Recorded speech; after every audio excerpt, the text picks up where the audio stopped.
Sonica, last night it was dinner with the president.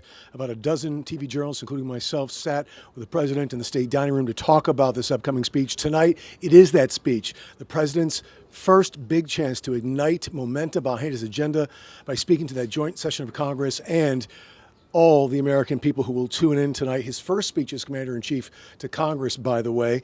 His aides are promising an optimistic speech, an optimistic outlook tonight, a speech designed to rally Americans toward a hopeful future, perhaps in the mold of a Ronald Reagan. They say the topics of tonight's address are influenced by a series of listening sessions the president has been holding in his first weeks in office with business executives. We've seen that, as well as union leaders and blue-collar workers. Now, we have not necessarily seen that.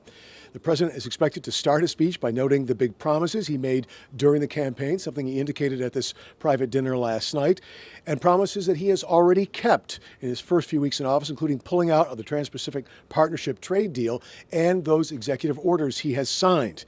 In an interview today with Fox News, the president said he's done a lot of good things while in his first few weeks in office, but it hasn't been communicated effectively to voters.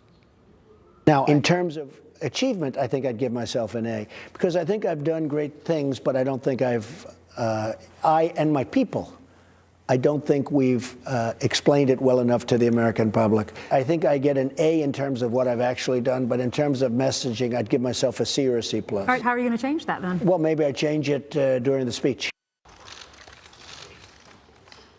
And that is something the president alluded to during that dinner last night we had here at the White House. The president also gave himself an A+ for effort, but said results matter more. That, of course, obviously the words of a businessman turned chief executive, commander-in-chief, leader of the free world.